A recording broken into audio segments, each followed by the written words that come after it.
गुरुभ्यो नमः।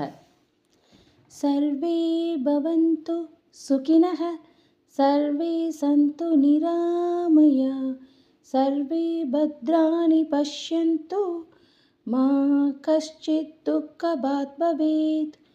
அனைவரும் இன்பம் பெற்று வாழ்க, அனைவரும் நோயற்று வாழ்க, அனைவருக்கும் மங்களமே உண்டாகட்டும், ஒருவரும் சிறிது கூட துன்பப்படக்கூடாது. எல்லோருக்கும் வணக்கம். 37வது தசகத்திலிருந்து திரு கண்ணபிரான் அவங்களோட அவதாரம், அவங்களோட கதைகள், அவங்களோட லீலைகள், அவங்களோட மாயங்கள் எல்லாத்தையும் பார்க்க போகிறோன்னு சொல்லியிருந்தோம். பாகவதத்தில் 10வது ஸ்கந்தம் முழுவதுமாக கண்ண பரமாத்மாவுக்கு வியாச பகவான் அர்ப்பணிச்சிட்டாரு. மகாபாரதத்தில் கண்ணனை பற்றி முழுமையாக சொல்ல முடியாமல் அந்த குறையை போக்குறதுக்காகத்தான் வியாச பகவான் இந்த பாகவதத்தில் இந்த 10வது ஸ்கந்தத்தை அமைச்சார். நாராயண பட்டத்திரிகளும் தன்னோட நாராயணியம் அப்படிங்கிற நூலில் தன்னோட வாத ரோகம் போகணும் அப்படிங்கிறதுக்காக மச்ச அவதாரத்தை தொடங்கி ஒவ்வொரு அவதாரமாக, அது மட்டும் இல்லாமல் பாகவதர்களோட சரித்திரங்களையும் சேர்த்து எழுதிக்கிட்டே வராரு. அவர் செப்டம்பர் 4ஆம் தேதி தொடங்கின இந்த நாராயணியத்தோட காவியத்தை இன்னைக்கு வரைக்கும், அதாவது 41வது நாள் வரைக்கும் எழுதிக்கிட்டே இருக்காரு. அவர் எழுதி வரும்போது இதுவரைக்கும் மச்ச அவதாரம், வாமன அவதாரம், கூர்ம அவதாரம், மோகினி அவதாரம், கபில அவதாரம், தன்வந்திரி அவதாரம்னு நிறைய அவதாரங்கள் பூர்த்தியாயிருக்கு. அது மட்டும் இல்லாமல் இந்த அவதாரங்களுக்கு நடுவில் பாகவதர்கள், அதாவது கண்ண பரமாத்மா பெருமாளோட பக்தர்களோட சரித்திரத்தையும் சொல்லிக்கிட்டே வராரு. பெருமாள், அதாவது தெய்வத்தோட பெருமையும் குணங்களையும் சொல்லி அவர் மேலே பக்தி வச்சிருக்க பக்தர்களோட பெருமையும் சொல்லிக்கிட்டே வர இந்த பாகவத காவியத்தோட சாரமான நாராயணியத்தில் இன்னைக்கு 41வது தசகத்தை எழுத போகிறாரு பட்டத்திரிகள். 37வது தசகத்தில் திரு கண்ணபிரான் அவர் எதுக்காக அவதாரம் எடுக்க போகிறான்ற காரணத்தையும், 38வது தசகத்தில் கண்ணபிரான் அவதாரம் எடுத்ததையும், 39வது தசகத்தில் யோகமாயை எப்படி கண்ண பரமாத்மாவை காத்து கோகுலத்தை சேர்த்தாங்க அப்படிங்கிறதையும், 40வது தசகத்தில் பூதனா அப்படிங்கிற ஒரு அரக்கி வந்து எப்படி கண்ண பரமாத்மாவை கொல்ல முயற்சி பண்ணாங்க அப்படிங்கிறதையும் சொல்லியிருந்தோம். இன்னைக்கு 41வது தசகம். இந்த தசகம் ஆரம்பிக்கும்போது ஏற்கனவே பூத்தனைன்ற அரக்கி கொல்லப்பட்டாச்சு. அப்போது இந்த தருணத்தில் நந்தகோபர் அவர் வந்து மதுராவுக்கு போயிருந்தார். மதுராவில் கப்பம் கட்டுறதுக்காக கம்சன் கிட்ட பால், வெண்ணெய், தயிர் எல்லாத்தையும் எடுத்துக்கிட்டு போயிருக்கும்போது தன்னோட நண்பரான வசுதேவரை சந்திச்சார். அங்கே வசுதேவர் சொன்னார், இது மாதிரி துர்நிமித்தங்கள் தெரியுது, நீ விரைவில் கோகுலம் போ அப்படின்னு. இப்போது பட்டத்திரிகள் 41வது தசகத்தில் இதோட தொடர்ச்சியை ஆரம்பிக்கிறாரு. குருவாயூரப்பா அவருக்கு கண்ண பரமாத்மாவாக காட்சி அளிச்சுட்டு வசுதேவர், நந்தகோபர், யசோதை, பூதனாவை முதற்கொண்டு அவரோட கண் முன்னாடி காமிச்சிட்டு இப்போது அடுத்த தசகத்துக்கு கேட்க தயாராக இருக்கார். கிருஷ்ணா கிருஷ்ணா முகுந்தா ஜனார்த்தனா, கிருஷ்ண கோவிந்த நாராயண ஹரே, அச்சுதானந்த கோவிந்த மாதவா, சச்சிதானந்த நாராயண ஹரே. பட்டதிகள் ஆரம்பிக்கிறாரு.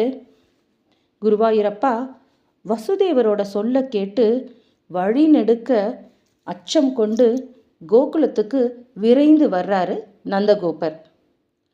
கோகுலத்தை அடைஞ்சதும் பக்கத்தில் பார்த்தா பெரிய பெரிய மரங்கள் எல்லாம் ஒடிச்சு பொடி பொடியாக அங்கங்கே போட்டிருக்கு. அந்த ஒடிச்சு போட்ட மரங்களுக்கு நடுவில் ஒரு பெரிய உருவம் வீழ்ந்து கிடக்கிறத பார்த்து ரொம்ப பயந்தே போயிட்டாரு. அப்போ எல்லா பெற்றோர்களுக்கும் இருக்க அந்த தவிப்போட என்ன நடந்திருக்குமோ, ஏது நடந்திருக்குமோ அப்படின்னு நினச்சிட்டு, அதுவும் அவர் கோகுலத்தோட தலைவர் இல்லையா, அதனால் தன்னோட மக்களோட அந்த நலனையும் மனசில் நினச்சி ஏதோ நடந்திருக்கு, அது வந்து எந்த விதமான ஆபத்தையும் தன்னோட மக்களுக்கோ இல்லை தன்னோட குடும்பத்துக்கோ கொடுத்துருக்கக்கூடாதுன்ற பயத்தில் குருவாயூரப்பா உங்களை சரணம் அடைஞ்சாரு அந்த நந்தகோபர். அங்கே இருக்க கோபியர்கள் எல்லாருமே நடந்ததை எல்லாம் அவங்களுக்கு தானே தெரியும். அவங்க கோபர்கள் கிட்ட இதை சொல்கிறாங்க. அவங்க சொல்லும்போதே அவங்க மனசில் அந்த பயமும் அந்த ஆச்சரியமும் தெரியுது.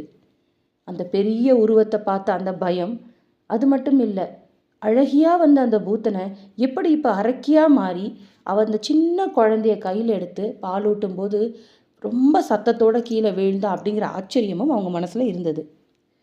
அந்த ஆச்சரியம் வியப்புனால கொஞ்ச நேரம் அந்த கோபர்கள் எல்லாருமே தன்னோட மதியை இழந்து என்ன செய்யறதுனே தெரியாமல் அப்படியே திகைச்சு போய் தான் நின்னாங்க. அதுக்கப்புறம் உங்களால் குருவாயூரப்பா கண்ணபரமாத்மா சின்ன குழந்தையா வந்து நீங்கள் அந்த பூதனையை வீழ்த்தினதுனால அந்த பயங்கரமான சத்தத்தை கேட்டு அதிர்ந்து போய் இருந்த அவங்க அந்த மதியை திருப்பி கொண்டு வந்து அந்த அரக்கியோட உடலை அங்கேருந்து அப்புறப்படுத்துறதுக்கு வழி ஒன்று தேடி கண்டுபிடிச்சி கோடாரியால் அந்த உடலை சிறிது சிறிதாக வெட்டி தூக்கி எறிஞ்சாங்க. இப்போது அந்த உடலுக்கு அங்கே இருக்க மக்கள் எல்லாரும் சேர்ந்து எரியூட்டினாங்க. உங்களோட ஆசீர்வாதத்தினால என்னவோ நீங்கள் அவளோட திருமுலைப்பால் உண்டதுனால அவள் புனிதமாக்கப்பட்டு அவளோட உடல்லிருந்து கிளம்பிய புகை, அது என்ன வாசனைன்னு தெரில, அது துர்நாற்றமே வரல. அது அகிலோட வாசனையா இல்லை சந்தனத்தோட வாசனையா இல்லை குங்குளிய நறுமணமானு எல்லாரும் வியந்து அப்படியே பயந்து போய் பார்த்துட்டு இருந்தாங்க.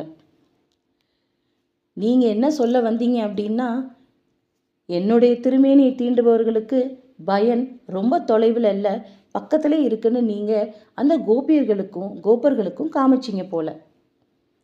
நீங்கள் மறுபிறப்பு எடுக்க வேண்டாம், இந்த பிறப்பிலே உங்களுக்கு என் திருமேனியை தீண்டுனா அந்த பலனை கண்டிப்பாக தருவேன்னு சொன்னீங்க. இதனால தான் என்னவோ பூத்தனையோட உடல் நறுமணம் பொங்கி வழிஞ்சது. நல்ல வேலை, பேயான பூத்தனையால் குழந்தை கொல்லப்படாமல் தப்பிச்சதே அப்படின்னு நினச்சி எல்லாரும் ஆச்சரியப்பட்டாங்க. ஆனால் இது எப்படி வசுதேவருக்கு முன்னாடியே தெரிஞ்சது அப்படிங்கிற அந்த வியப்பு மிகுதினாலையும் அந்த இடையர்கள் ஒருத்தருக்கொருத்தர் பேசிக்கிட்டாங்க.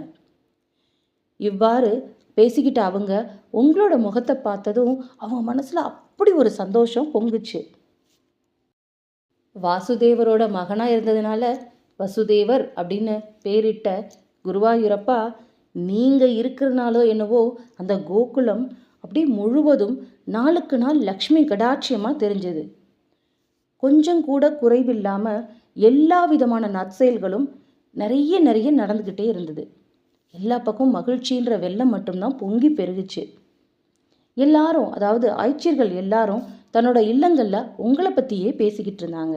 உங்களோட திருமேனியை பற்றியும் உங்களோட அழகான அந்த பொன் சிற்பை பற்றியும் பேசி அவங்க மகிழ்ந்து போனாங்க. வீட்டு வேலையெல்லாம் சீக்கிரம் முடிச்சுட்டு எப்படா உங்கள் வீட்டுக்கு வந்து யசோதை கிட்டேருந்து உங்களை வாங்கி தான் மடியில் வச்சு கொஞ்சணும் அப்படின்ற நினப்பிலே இருந்தாங்க அந்த கோபியர்கள். ஒரு இடைச்சி சொல்கிறாலாம், அதோ அந்த குழந்தை என்ன தானே பார்க்குது அப்படின்னு. இன்னொருத்தி சொல்கிறாலாம், இல்லையே என்னெல்லாம் அது பார்க்குது பாரு, என்னை பார்த்து எவ்வளோ அழகாக சிரிக்குது அப்படின்னு. மூன்றாம் அவள் சொல்கிறா, 2 கைகளை நீட்டி குழந்தாய் ஓடிவா ஓடிவா அப்படின்னு அழகாக அழைக்கிறதா. குருவாயூரப்பா, கோபியர்கள் உங்ககிட்ட எப்படி தான் நடந்துக்கல? அவங்க உங்களை தூக்கி மடியில் வச்சு அணைத்து மகிழ்ந்து முத்தமழை பொழிஞ்சாங்க இல்லையா? உங்கள் மேலே பல விதங்கள்லையும் அன்பு பொழிந்து அந்த பாக்கியம் பெற்றவங்க தான் அந்த கோபியர்கள், இடையர்கள். இடைச்சியர்கள் உங்களோட அழகான அந்த திருமேனியை தீண்டதில் அவ்வளோ ஆர்வமாக இருந்தாங்க. ஒருவர் மாற்றி ஒருத்தர் உங்களை கையில் ஏந்திக்கிட்டு அவங்க அந்த கொஞ்சிற விதம் பார்க்கவே தன்னோட குழந்தைங்களை கொஞ்சிற மாதிரியே இருந்தது. அப்போது நீங்கள் ஒருத்தர்கிட்டேருந்து இன்னொருத்தர் போகிறது எப்படி இருந்தது அப்படின்னா, ஒரு சிவந்த தாமரை மலர் மாலையில் வண்டு ஒரு மலர்லேருந்து இன்னொரு மலருக்கு போன மாதிரி இருந்ததாம். குருவாயூரப்பா, யசோதை தாய் உங்களை மடியில் அமர்த்தி திருமுலைப்பாலை ஊட்டுறதுக்கு உங்கள் திருமுகத்தை பார்த்து சந்தோஷப்படுறதுக்கு என்ன தவம் செஞ்சாங்களோ. அது மட்டும் இல்லை, தான் தவம் செஞ்சதாக நினச்சி மகிழ்ந்த அவங்க, உங்களோட திருமேனியை பார்த்து மகிழ்ந்த அவங்க, உங்களோட சிரிப்பை பார்த்து மகிழ்ந்த அவங்க, உங்களுக்கு இன்னும் என்னென்ன ஆபத்துக்கள் வருமோன்னு நினச்சி பயந்த மாதிரியும் இருந்தாங்க. இந்த பயம் அவங்களுக்கு மட்டுமா இருந்தது? அந்த கோகுலத்தில் இருக்க அத்தனை பேருக்கும் இருந்தது. அப்பப்பா, எப்படி ஒரு வித்தியாசமான உணர்ச்சிகள் அங்கே! ஒரு பக்கம் ஒரு அழகான குழந்தை தன்னோட கிராமத்தில் தவழ்ந்து அழகாக விளாண்டுட்டுருக்கு, புன்சிரிப்பு சிரிச்சுக்கிட்டு இருக்கு. இன்னொரு பக்கம் அதே குழந்தைக்கு ஒரு பெரிய ஆபத்து, அதுவும் கற்பனை பண்ண முடியாத ஆபத்து வந்துருக்கு. அந்த ஆபத்து வந்ததும் அதுவும் நீங்கி ரொம்ப அழகாக தன்னோட சிரிப்பையும் பொழிஞ்சிக்கிட்டு இருக்கு. இப்படிப்பட்ட இந்த நேரத்தில் எல்லா மக்களும் ஒரு விதமான கலந்த உணர்ச்சிகளில் பொங்கிட்டு இருக்காங்க. இந்த உணர்ச்சியை தான் குலசேகர ஆழ்வார் சொல்கிறாரு, அழுகையும் மச்சி நோக்கும் மண்ணோக்கும் அணிக்கொள் செஞ்சிருவாய் நெளிப்பதுவும் தொழுகையும் இவை கண்ட யசோதை தொல்லை இன்பத்து இறுதி கண்டாளே அப்படின்னு. அதாவது தொல்லை இன்பம் அப்படின்னா அது ஒரு கஷ்டம் கலந்த இன்பம். அந்த இன்பத்தை அதோட இறுதியை பார்த்துட்டா யசோதை அப்படின்னு குலசேகர ஆழ்வார் 4000 திவ்ய பிரபந்தத்தில் தன்னோட கிரந்தத்தில் சொல்கிறாரு. இப்படிப்பட்ட குருவாயூரப்பா, நீங்கள் லீலைகளை ஆரம்பிச்சிட்டீங்க. அந்த லீலைகளில் முதல் லீலையாக பூத்தனைய அவங்கள வதம் செஞ்சு அவங்களோட திருமுலையில் பாலுண்டு அவங்களோட துன்பங்களை எல்லாமே நீக்கி நீங்கள் அவங்களுக்கு மோட்சம் கொடுத்துட்டீங்க. அவங்களோட அழிவு இந்த உலகத்துக்கு துர்பலன்களை தராமல் நல்ல கமலும் மனங்களை தர்ற மாதிரி கொடுத்து அவங்களோட அழிவை கூட இந்த மக்கள் கொண்டாடுற மாதிரி செஞ்சிட்டீங்க. குருவாயூரப்பா, உங்களால் என்ன தான் செய்ய முடியாது? எல்லாம் செய்ய முடிஞ்ச நீங்கள் என்னோட ரோகத்தையும் போக்கி எனக்கும் அருள் புரியாமல் இல்லையா? உங்களோட அருளை வேண்டி நான் காத்துட்ருக்கேன் குருவாயூரப்பான்னு சொல்லி பட்டதிரிகள் இந்த தசகத்தை முடிக்கிறாரு. இப்போது 41வது தசகம் வந்துடுச்சு.